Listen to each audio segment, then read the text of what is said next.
একটা সময় আসছে যখন আপনি যা দেখবেন, যা শুনবেন, সবই হতে পারে ভুয়া। তখন দাজ্জাল যদি চলে আসে, তাহলে সে সত্য আর মিথ্যাকে ঘোলাটে করে দেবে। এখন প্রশ্ন আসবে, দাজ্জালই কি হবে এআইয়ের নিয়ন্ত্রক? বর্তমান এআই প্রযুক্তি দিয়ে বানানো যায় মানুষের হুবহু মুখ।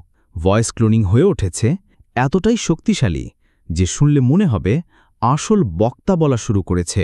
রোবট আর সফটওয়্যার এখন মানুষের ভাব ও অনুভূতি নিয়ন্ত্রণ করতে সক্ষম।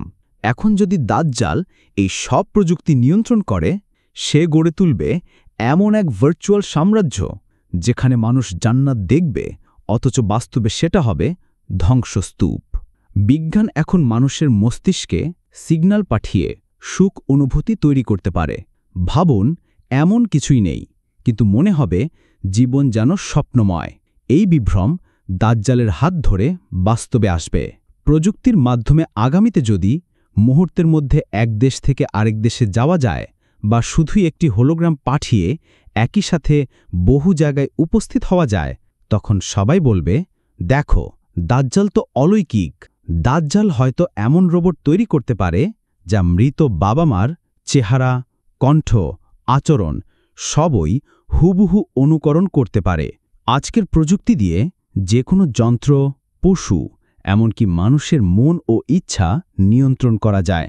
যদি দাজ্জাল এসব প্রযুক্তি নিয়ন্ত্রণ নেয়, তাহলে মানুষের চিন্তা, অনুভূতি সবই নিয়ন্ত্রণ করাতে পারবে সে।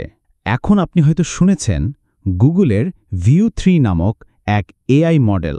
এই মডেল দিয়ে 8 সেকেন্ডের ভিডিও বানানো যায়, যেগুলো দেখতে ও শুনতে যেন বাস্তবের মতো। এতে থাকে অডিও, বাস্তবসম্মত লিপসিং এবং বাস্তব ভিত্তিক ফিজিক্স। প্রযুক্তি নিজে খারাপ নয়, কিন্তু যখন তা দাজ্জালের মতো এক ভয়ঙ্কর প্রতারকের হাতে চলে যাবে, তখন সে সত্যকে মিথ্যা আর মিথ্যাকে সত্য বানাবে।